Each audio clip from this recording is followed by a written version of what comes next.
Yes, guys, welcome back to SFeatleyTV, and we're here for the liver awareness show.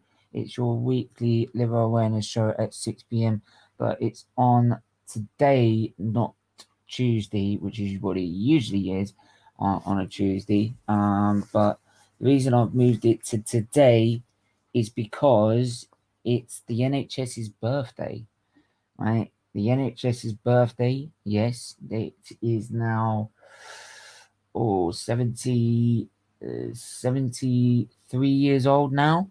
73 years old.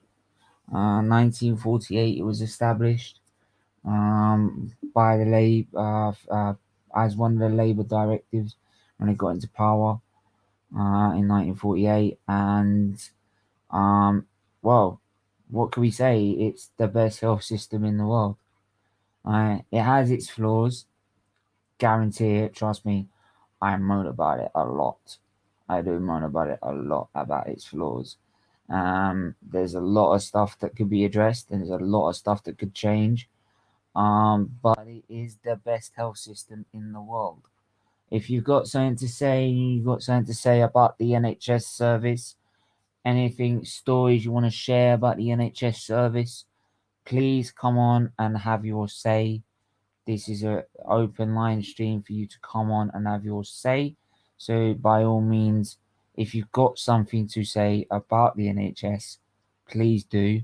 That's what's really, it really does help, and it does help the stream a lot. Rather than me just talk just talk and talk and talk about something that I have to do on a daily basis, which is cope with the NHS service. We've got Jordan. How are you, mate? Good. Good afternoon. You got yeah. Anything to? I know you live in Jamaica. But do you have anything to say about obviously the health system in the National Health Service? Right. About the health system here. Um. Uh, what's your feelings like towards one of the best the best health service in the world? Um, it's good, and I don't have it. We don't have it out here. Possibly we don't have it out here in Jamaica. So it's good though, and it's a bit it's best. Okay. Yeah, I mean, obviously, it's the only. Oh, hang on. Is someone that we're trying again? Go off mute and me back in. Yeah, that's better. Um, yeah, obviously back. It's we're the sort of. I think we're the only country that has this sort of health service and the way it's run. And I'm just gonna give a little bit of background into the NHS's birthday and about the NHS. Um, just its overall history. Let's try and find this. Just this overall history. Uh,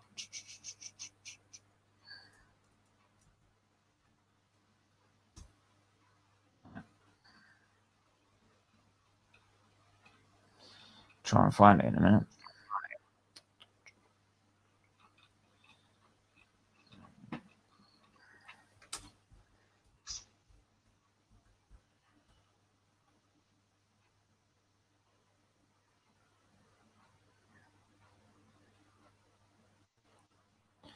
Right, yeah. We've got Mike. How are you, mate? Yeah, I'm very good. Yourself? Yeah, not too bad, not too bad. Before we carry on, make sure to hit the like button, make sure the share button. It's the most important stream, so I can't stress enough you do it. Right. Make sure you hit the like button, share button, subscribe button. If you haven't signed up to the membership yet, please do. It supports Children's Liver Disease Foundation. They support the research to help the NHS health service. So, yeah, please go and do that. As well as you'll also be helping the channel out as well, and helping the growth of the channel. And also, like with members only polls that we'll be doing soon, you'd also get to have your say in what sort of content will be coming out on the channel and stuff. But yeah, I mean, I'll just Mike, before I just go through like a history of like just a brief history of the NHS service. What's your feelings towards the health service and what we say is the best health service in the world? I think it gets a lot of criticism, whether people agree with or disagree with the criticism that the NHS does have. I can't disagree with you more. I can't, buddy. I know. I can't agree with. Can't agree with you more that it's the best in the world. There's not even debate. And I think the way they've handled the last 15 to 18 months is just unreal. Like putting their health on the line to keep people safe, basically, whether that's COVID related or other related illnesses or diseases that are not COVID related. The way they've juggled the two is simply well. I never thought we would nearly come out of this COVID situation in the manner that we have, and to be honest, it is the best health system. It's helped not me personally, but it's helped people very close to me that's affected me personally, and I know it's helped millions and millions. Some people, that don't even live in Britain. Obviously, if they've got relatives that do live in Britain, that's affected them, or even friends. It's just, yeah. It's everything you've said. I'll back a million times over. It's the best health system ever. It's the most effective. It's the most caring, and it's the most effective and productive. Basically. Yeah, it is. It's amazing, and like I said, it's helped me a lot. I've never been in a situation. I've been to hospital with cuts and grazes and stuff like that, and a few minor things. But a lot of what the NHS have done has helped a lot of people. It really has. Well, I mean, I sit and do it, and I'm living proof of what the NHS does, and I'm also living proof of what the NHS stands for, which is if you fight like I have done all my life, they'll never give up on you. Not once have they ever given up on me at all, and that's the reason why I'm still here. Where would you go to another country and get 6 transplants funded and paid for and done? You wouldn't. It just wouldn't be possible. You wouldn't get it in America, any other health service, Germany, France, no, nowhere. So, which is why, it's why I always dropped that for a minute. I hope he'd be back in a minute. I'm gonna bring Charlie into the stream as well. Charlie, mate. I mean, I was just explaining about how would you get another health service that would get a situation like me where I've had to had 6 liver transplants and be able to survive and be funded and cared for, and still at the minute, it gets its criticism. And don't get me wrong, I see it week after week, and I get criticise it all the time. The amount of money that goes into it and could be saved. I mean, one example is there's albumin infusions that I had to have about 5 bottles of it, and when we were doing it at home, these bottles were left over when the line blew. They weren't going to do it anymore. But if I give them back to the NHS, they throw them away, and it's 54 quid a bottle, and we got about 10 of them. That's £540 down the drain. So there's certain things that, yeah, there's like certain criticisms you can make that it could be run so much better, and make it more effective. But it's like you said with this pandemic. I mean, yeah, and obviously yourself, you've had you troubles with kidney disease and that, and just go and explain it yourself. Yeah, well, I know they saved your life, Steve, and they saved mine as well, to be honest with you. Just saying thank you isn't really enough. No, it's not.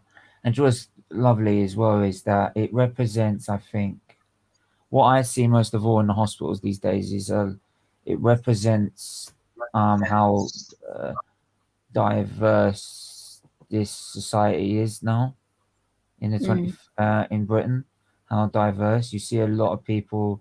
You get there's so many nurses from the Philippines, from all parts of the world, Yeah. and as well as not just that, you have people.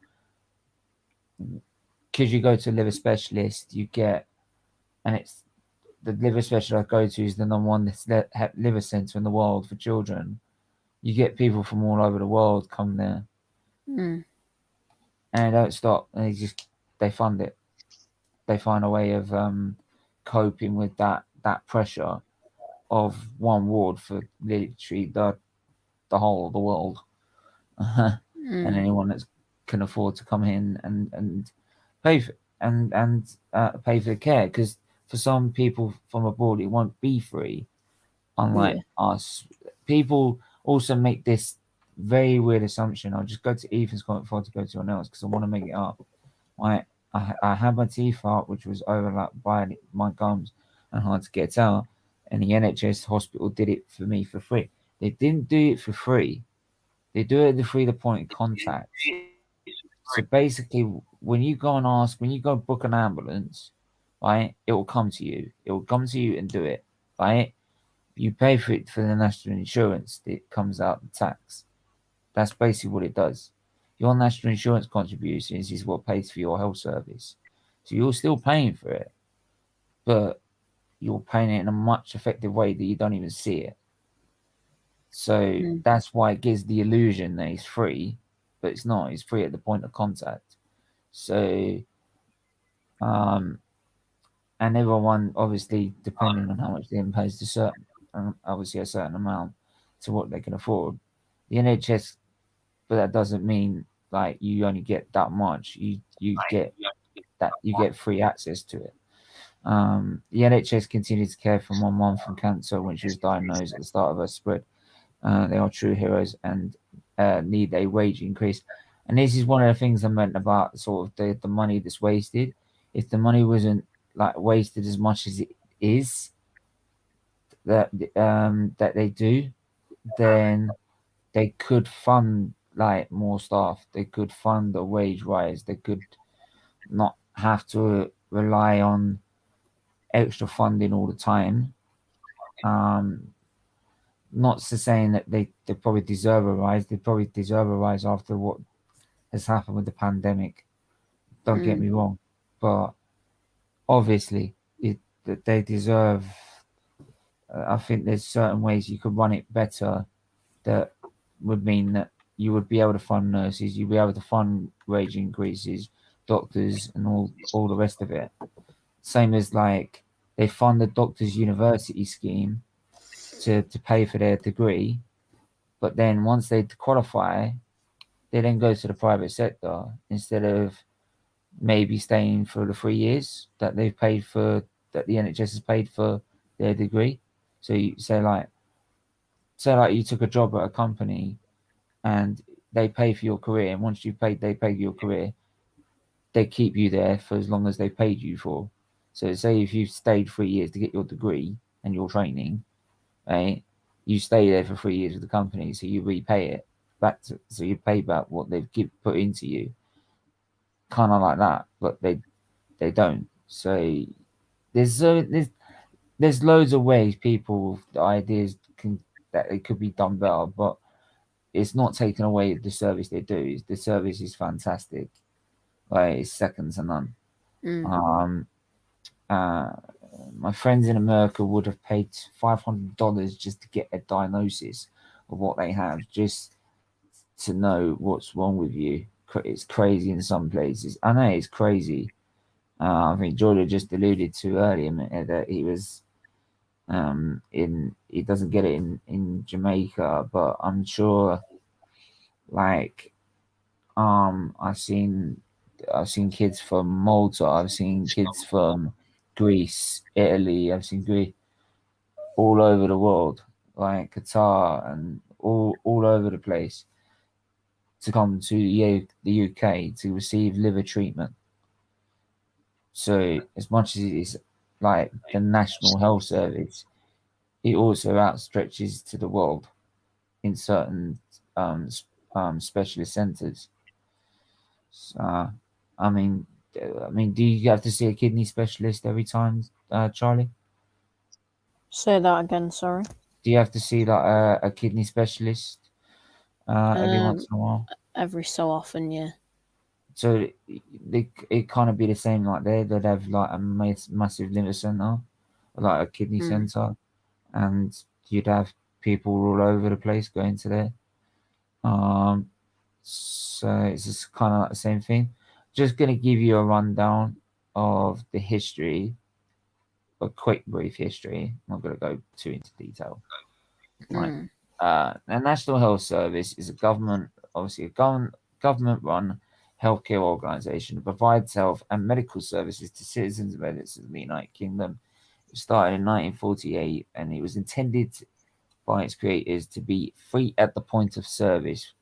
This meant that people who use the NHS were not required to pay for its services each time they used them.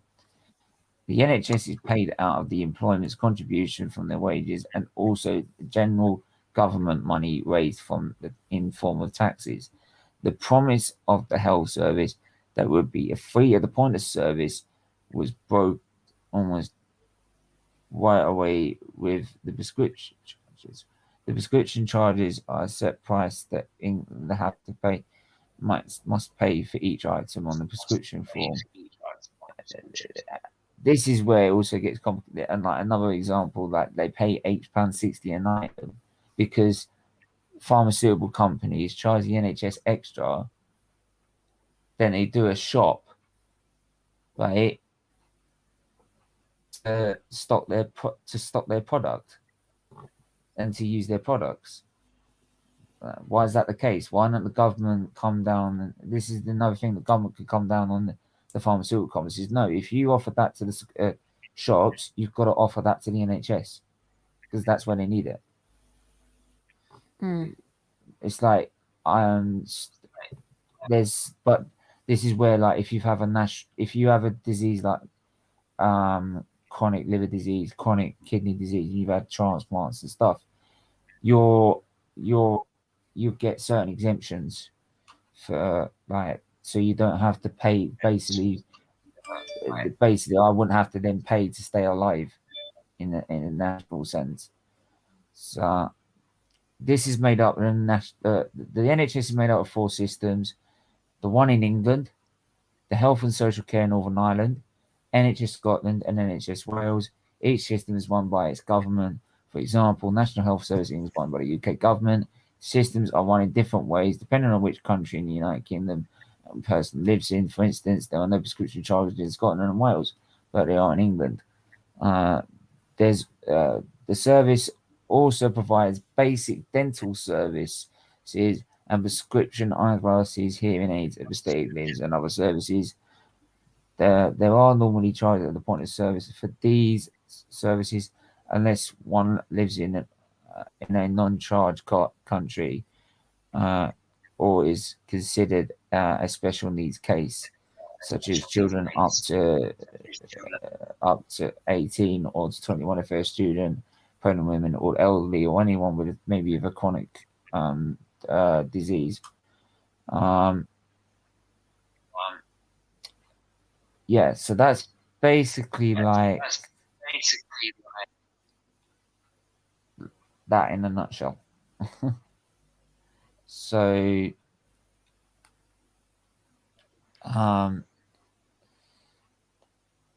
right, so it was basically created under the was it created under? It was created under the National Health Service Act of 1946. Responsibility for the NHS in Wales was passed to the Secretary of State for Wales in 1969, leaving the Secretary of State for Social Services responsible for the NHS England by itself. So that's there you go. Your new National Health Service begins on the 5th of July. What is it? How do you get it?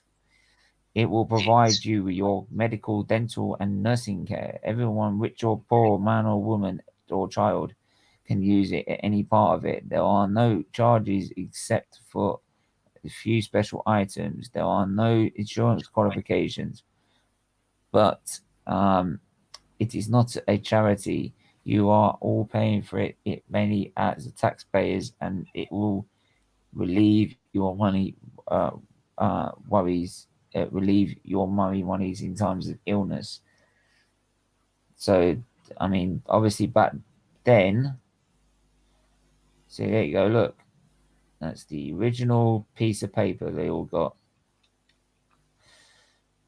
So, and obviously back then it must have been a massive like shift change, like because obviously you had to pay for all your care before that, and if you were poor, you got fuck all basically. You couldn't afford it. So it must have been revolutionary at the time, and like, I mean, obviously the revolutionary thing that's just come straight after the war as well. So, greetings to you, John. I hope you're well, mate. Big ups to yourself, mate.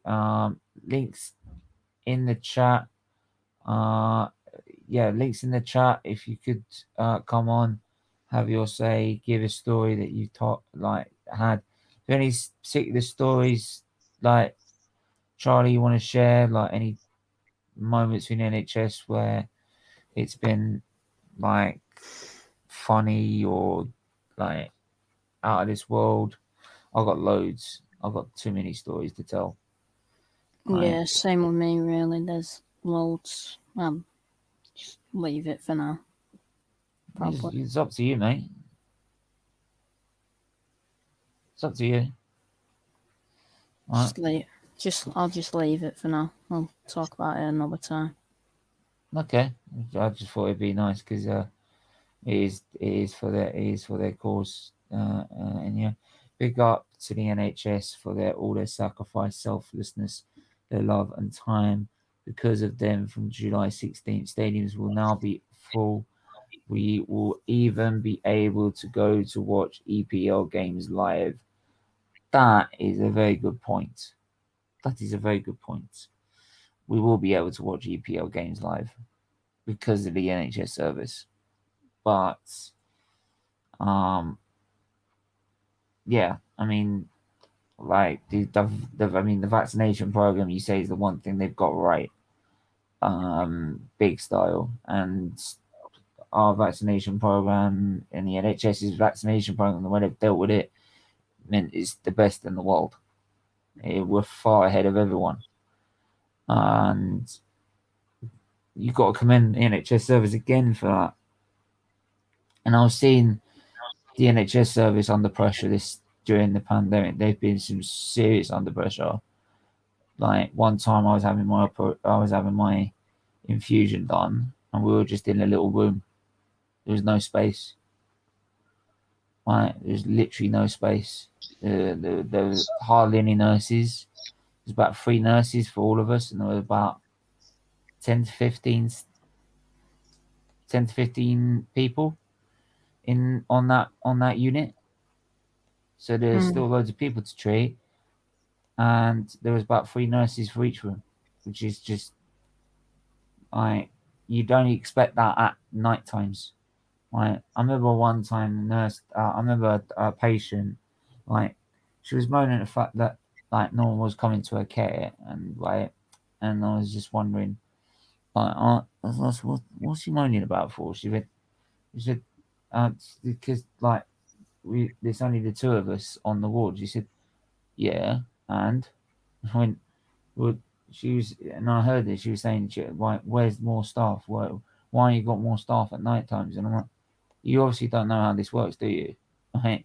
You don't get the same amount of staff at night time as you do in the daytime, mate. You don't.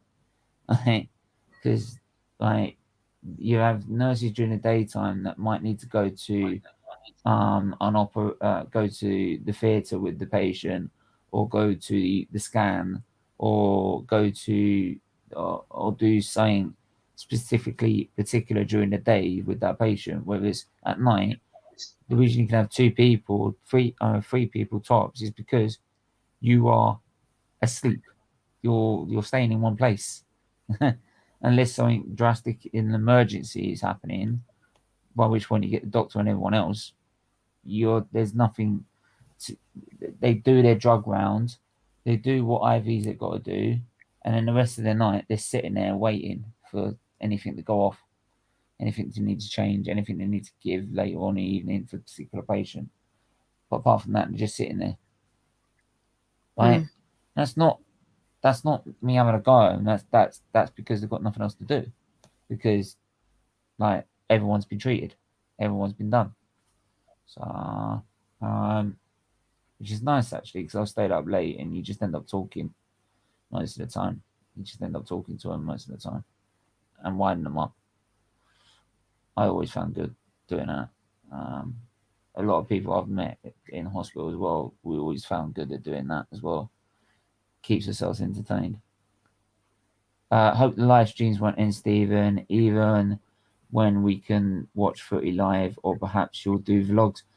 I don't know how to do vlogs, man, actually. Like, I've never done a vlog in my life. I don't know if I plan to. If I do, I'll let you know. But I don't know. I don't think I'll be going to games, mate, to be honest. Why would I want to pay for a game? I'd rather donate to the NHS instead, mate. I'd rather pay that than pay it to that parasite in America, thank you. I said I'm not spending anything on the club, and that is it. The only time I'd possibly do that is if maybe there's a Carabao Cup game and there's a special friend that wants to go to a game, and I'll say, fine, I'll pay the £10 for a ticket, but that's it. That's all I'm paying for. You're paying for everything else. In Australia, our vaccine rollout has been so slow. We have only vaccinated 8 million people out of 17 in Australia. My parents are vaccinated with the AstraZeneca. Sames. I was done the AstraZeneca. I don't get people moaning about the actual thing, to be honest. Like, same. I had no problems. Right? They moan about if that it causes clots, right? Now, if that's the case, that rings alarm bells for me, because I'm the biggest clot going. My whole problem's been because of clots. Right? It's been clotting all the time. So surely, if that's the case, surely I would have developed a clot. Surely. It's still here. So, and they come out with these things and they don't actually. What I don't like about the media about that, actually, I will bring this up. They don't seem to mention very often that that's the very tiny, like 1, 2, 3, or 4 out of a fucking 2 million. You're going to get that in any vaccine. There are always going to be people that are going to have reactions to a vaccine. Right? It's the same as some people are allergic to penicillin. You know? It happens. You're going to get that. So because of 1, 2, 3, 4, or 5 cases where there's been an issue, we've all got us now start dreading this bloody vaccine and start putting the downers on it. Because as soon as it came out, they made it sound so bad that people started saying, no, I don't want it now. Don't want it. No, I don't want it. No. Well, you just defeated the whole fucking idea of the bloody vaccine program. Right? Why don't Yeah. you say there's been a few cases, but this is very rare to happen. It's very, very few cases in 2 million. Make it sound maybe so minute that it's not really a news article, right? And then move on. 30 seconds of news. Done. No, they make a whole big, massive kerfuffle over it. But then the problem was, if you want to make it political, and I don't want to make it political, to be honest, it was the EU who was going on about it, to be honest. But I'm not getting into that because that's an all different ball game. But they made a big kerfuffle over it, and then everyone was like, "Do we do it? Do we not? Do we do it? Do we not? Do we do it? Do we not?" And I stress to anyone who's not done it, I don't care what you say about jabs, vaccines, whether you're on anti-vaxxer, whatever it is, mate. Just fucking do it. Please, I'm begging you. I'm begging you. If it's not for anyone else, do it for yourself. And not if it's not for anyone else, do it for yourself, man. Make sure you feel that you know you're protected. If you don't care about anyone else in your life, just make sure that you know you're protected. Right? Because there's certain people like me that are gonna have to have it every bloody year. I'm gonna have to have it every year. Right? Because it's like a flu. It's gonna be like the flu jab for me. I have the flu jab every year because I've got chronic liver. You've got chronic kidney disease, so I'm sure you have the flu jab, don't you, Charlie? Yeah, yeah. So the same here. You'd probably have to have it every year then. We don't get a choice in the matter. It's like me deciding whether I want to take my immune suppression drugs or whether I don't. I want to die. It's kind of the same thing. So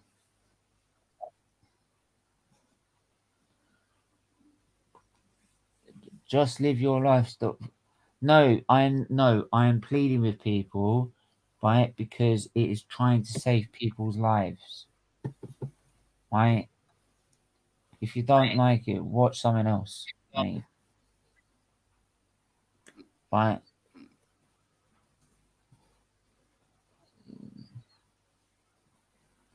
No, I don't get what you mean. Honestly, I don't get what you mean. I'm allergic to penicillin. Yeah, so there you go. Jay's allergic to penicillin. Big up old school Gunner. He'll be on tonight at 8:30 with us on the England preview. Big up, mate. Always look forward to that. Big up, Reverend John. Laughing emojis. Big up, Rich Sports. I'm there tonight, mate. Don't you worry. I'm in there and I'm in full effect mode. I'm in full effect. Bring it on.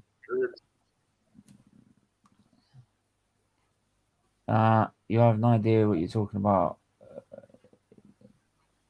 You're copying what you see on Twitter and what you. Are you talking to me, or are you talking to him? Which one are you talking to? Because if you're talking about me, mate, right? I've done this for 26 fucking years. I've been in and out of hospital for 26 fucking years, mate. I know what I'm talking about. I know my body better than anyone. Any doctor, any surgeon, any nurse, any healthcare assistant, any GP. You know what I mean? Right? That's why I can talk about these things because Charlie knows better than anyone. Like, you know yourself, don't you? I mean, you know that you've been there, you've done it. Right? Right? Yeah, yeah. Hey, look, we're not turning this into a freaking anti-vaccine or vaccine debate, man. Right, this is not the point. We're trying to celebrate the NHS here, please. Whoa. I know. Can you, like, guys in the chat, Jay, right? Look, we're not getting into this. This is about the NHS service. This is the NHS service. His birthday. it's just one example. Move on. Move on. Right? Right? Right, I've got to go, Stephen. I'll see you in a bit. Yeah. Talk, man. Where are you, man? Just yeah, Jay, you're I'm alright, on you, man. There's noise. bro.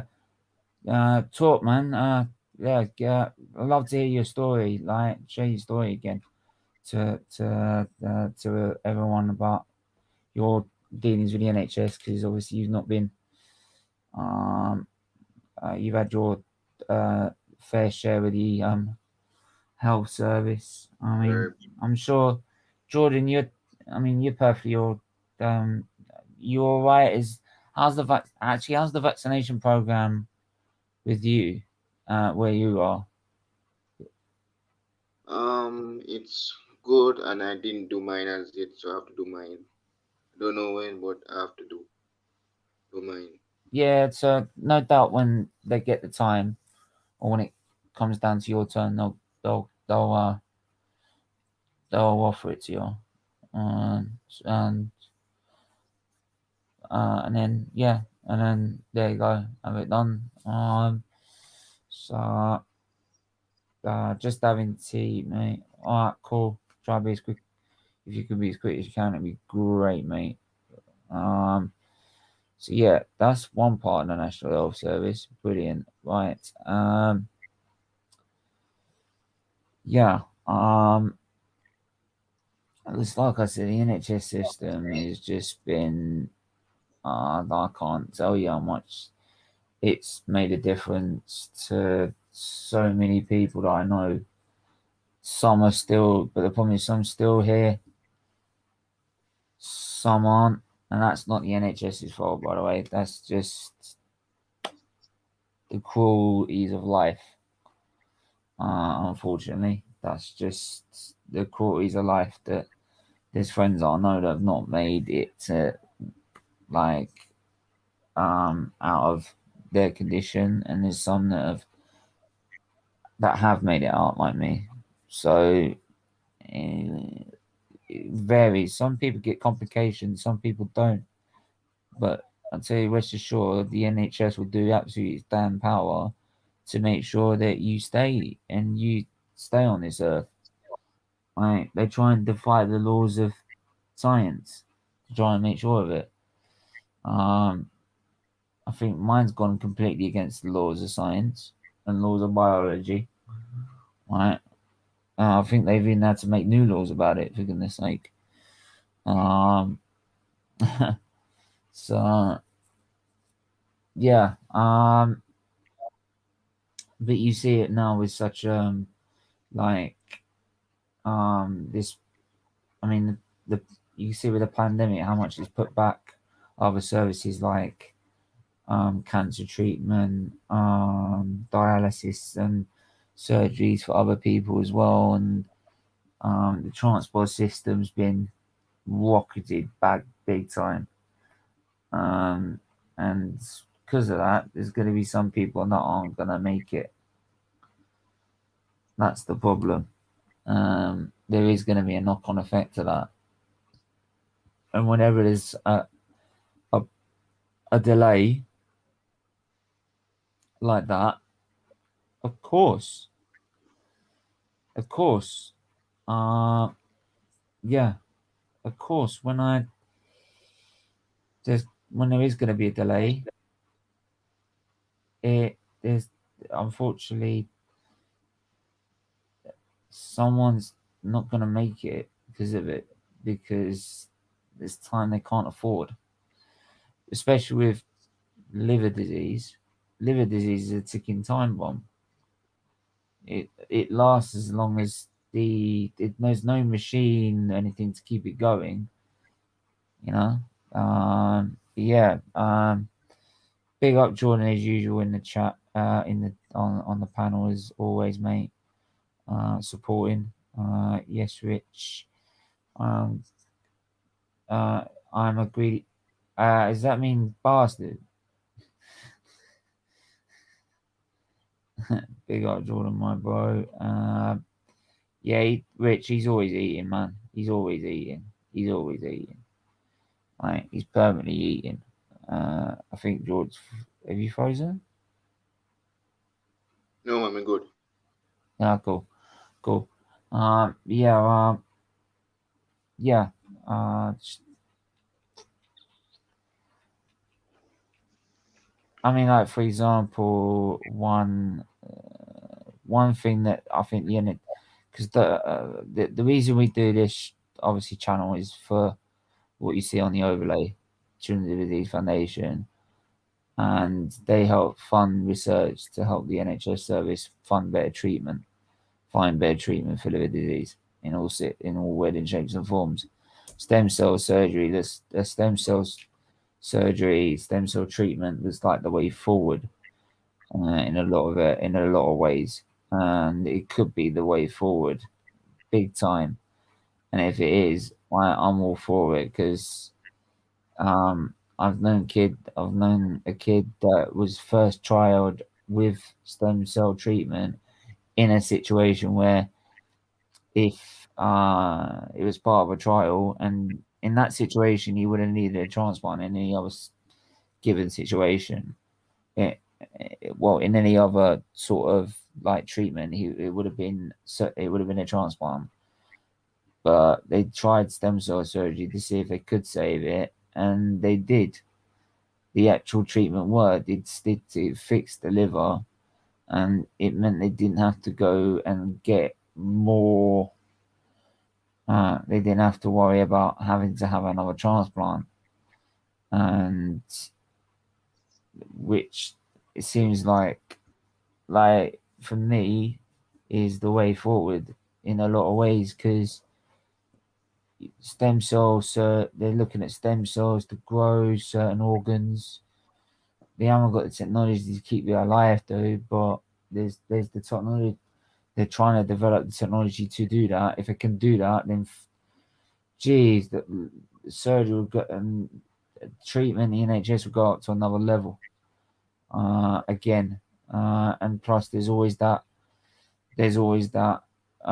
way of trying to beat cancer, beat Alzheimer's, and like as much as the NHS treats, it researches a lot, and a lot of funding that is raised by the NHS is given to research to find better treatment, to fund better treatment, to find better ways of treating people in their droves. And the more they do that, the more successful the success rates go up.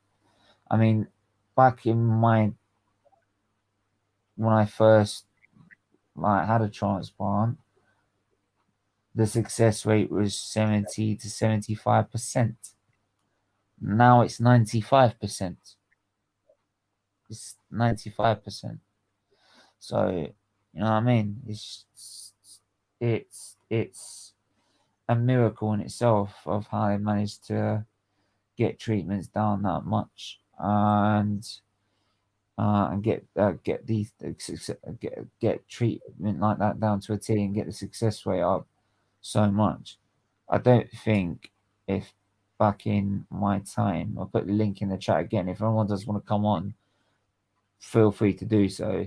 I don't think back when I first started, they'd ever thought doing 20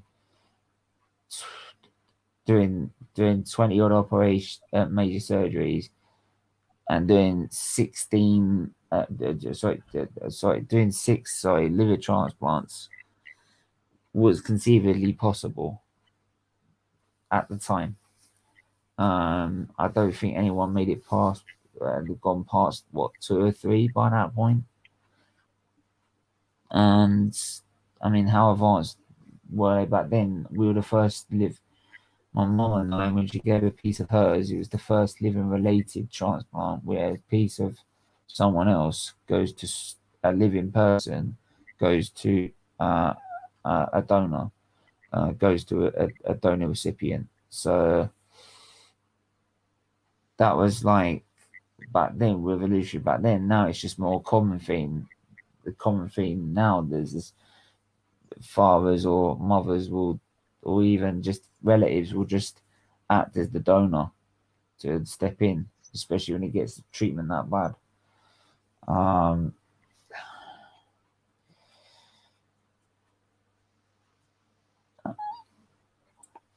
I mean, like,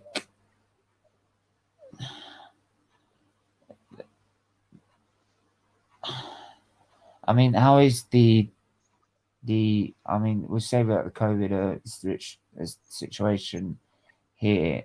I mean, you hear about it so often. How is it like in Jamaica at the minute, the COVID situation? Right now I'm inside. I know my mom is at work, and right now breeze are blowing behind me right now. So in case you hear it's breeze, I'm inside chilling But out. how's the COVID situation? Good. I have to wear a mask when I'm going out on the road. So, but when I'm in, I have to have it off. So it's Is there any okay like though. it's It's not okay too though. bad. There's not any like restrictions or anything like that. No, I have to stay away from people when I go on the road. So that's the Okay, rule. it's okay. It's not that bad then, because in some countries like India, it's like really bad, and I mean really bad. So and you obviously you hear all we hear really a lot is like we hear sometimes about India, but we don't hear what like the other side of the world's going through, like Brazil or Jamaica or the all these other countries that are having to deal with it in their own way. So yeah, we don't hear a lot of it. We just hear mainly about Britain and maybe a couple of other places that might be um, like if there's a significant problem. Actually, to be honest, like you hear about a lot about the problem in India. But you don't hear like so much about like I mean, got Miss Mel in the chat. Big up, Miss Melina. Hope you well. Don't hear a lot of it about uh What's up, sis? don't even hear about like Canada. To be honest, you don't hear it like that much. The only time I noticed because it was that bad is when the Grand Prix was cancelled.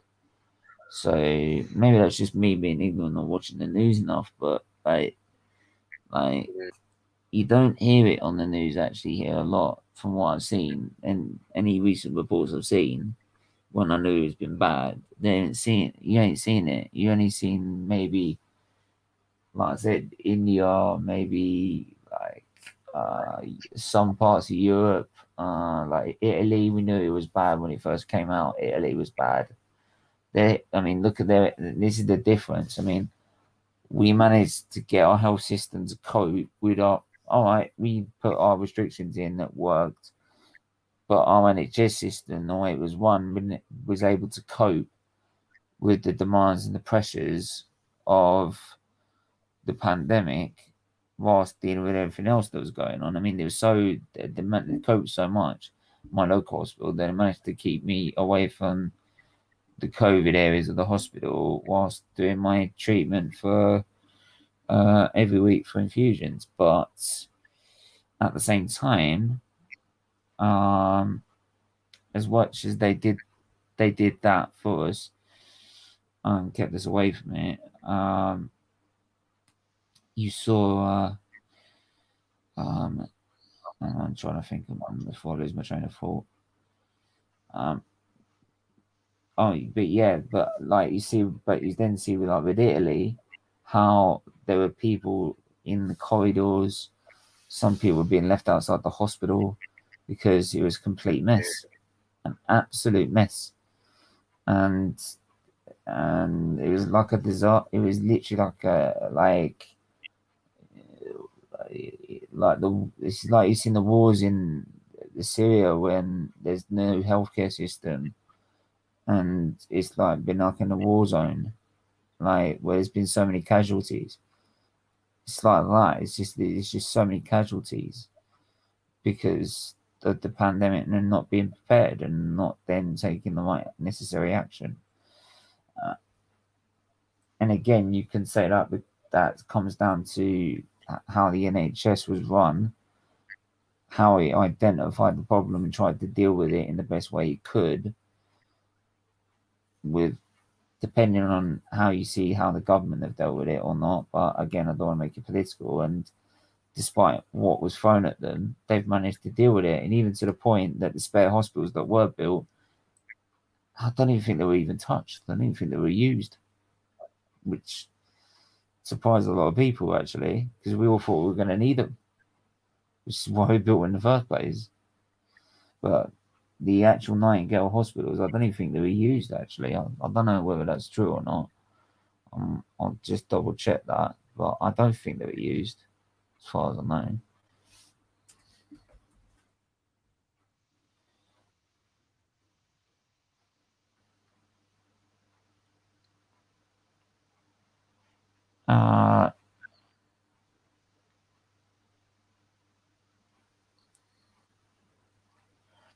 Florence Nightingale received 7 unexpected tributes in the 200-year anniversary of her birth in late March 2020.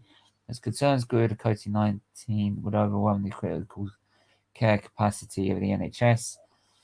Emergency NHS Nightingale Hospital sprung from Exeter to Sunderland with aim of supporting the NHS to cope with the surging number of COVID-19 cases. England was not alone in pursuing this approach, with countries such as Argentina and China rapidly created facilities to treat a large number of patients. And although the question of NHS capacity involved England block booking capacity in private sector hospitals, adapting existing NHS hospitals to care for the more critically ill patients, and developing primary care hot hubs, long COVID clinics, and for a brief moment, NHS call centres. It was the Nightingales that often captured national attention and featured prominently in the early media reports of the NHS response to the pandemic. The seven Nightingale hospitals had different purposes, with mainly set up as critical care facilities and others designed to deliver a step-down care for recovering patients. But the hospitals shared at least one common goal: bring some hope. Right. So they had about 160, at its peak, when they were used between March to June in the north east. The northwest saw the most between March to June, peaking at towards 160 admissions, and then that was it. So not that much, to be honest, which is pretty good. Which is pretty good in response to the pandemic. We all thought we were going to be packed out compared to what some countries were doing. So everyone's tried to deal this in their own way, and not everyone's been the best at dealing with it. So yeah, I mean, I'll just ask.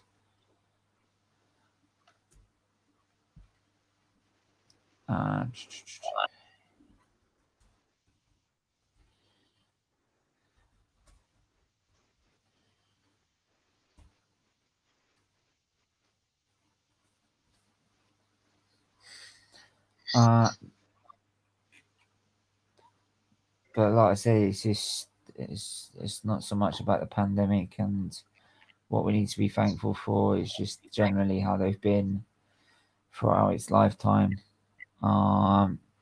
Just a system that's treated all and cared for measure across the board and helped anyone when they've needed it, and never ever said no, ever said no. Mhm. So yeah, if I don't know, but if anyone does want to come on, last chance. If anyone does want to come on, then I will wrap it up. But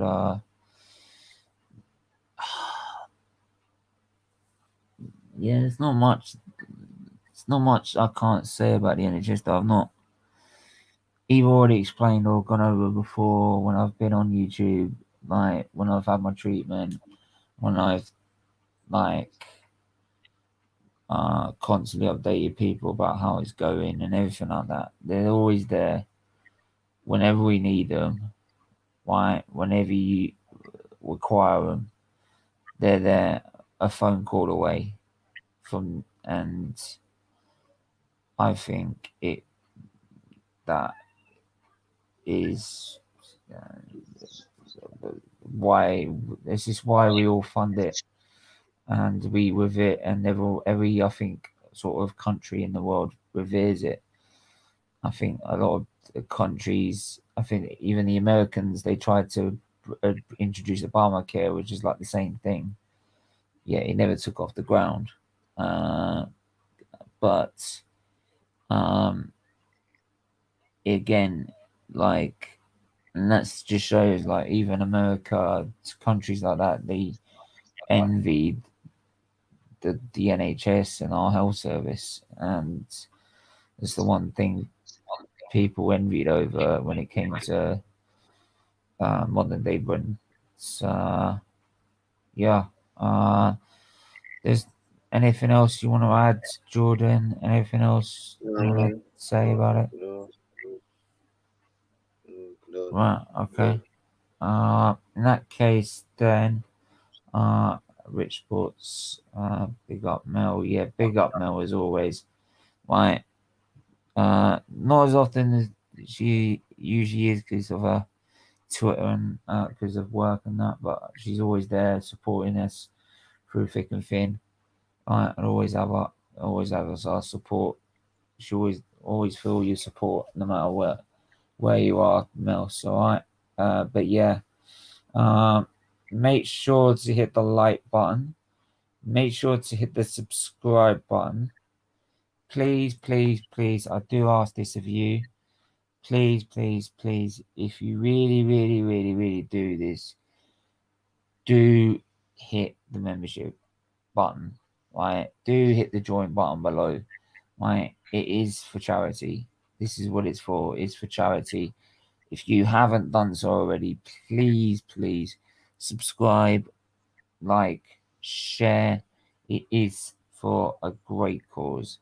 Right? This is like what I live now to do, is to raise awareness of liver disease and making sure people understand that liver disease is not just like something caused by adults. It can happen across the board. So no matter how old you are, how young you are, it can happen. So and plus any other issues like I want to raise as well. Whilst we talk about our favourite sport, or our favourite sports in Brother John's case, well, like, it's only his favourite sport. Well, I say favourite sport in John's case. I mean, like, for like he was his favourite sport in terms of football 2 seasons ago, and it was only his favourite sport. It was only his favourite sport this season, like in the other sport, because now all of a sudden, like a certain car is not allowed to be fast anymore. Right? Isn't that right, John? Hey, right? Yeah, you're loving that motorsport now because you're now slower than us, or you're now faster than us, aren't you? Yeah, loving it now. Shame you couldn't do it in 2020 when it actually was when you actually like when there were like there was someone to actually challenge. So right, and you actually had to peg us back to try and challenge, but you know what I mean. Yeah, I can come on, but like if you challenge us last season, at least you then challenge the best of the best, not try and pull us down to your level, you know. But there you go. Anyway, we're gonna leave it there before it turns into a massive F1 rant. A session between me and him. Anyone, make sure F1 has been my favourite. Then came soccer up the balls. Yeah. All I could say is just watch this space. I ain't giving up just yet. We ain't giving up to the fat lady sings. Right. That's one thing that Hamilton never give up. Still we rise. Still we rise. And that's the one thing that resonates with being like under the health service and being treated by the health service so much. Still we rise. Still I rise. Right. Silverstone, you mean? Silverstone, not Silverton. Silverstone. Yeah. But yeah, like I said, mate, like still we rise. Like you could win it this season. Hamilton will always find a way to come back to the top. Still we rise, mate. Still we rise. Right. And you know that saying's true. But yeah, make sure to hit the like button, hit the subscribe button, hit the share button, please. Do, like I said, join the membership. It really is important. You do that. It is for such a great cause. And yeah, we're back at 8:30 with the preview to the England game with Old School Gunner and Mike Green. We have talk on there as well, a few others. But yeah, make sure to hit the like button, hit the subscribe button, the share button, and we are back then. Until then, stay safe, stay well, and we'll see you soon. Take care and happy birthday, the NHS.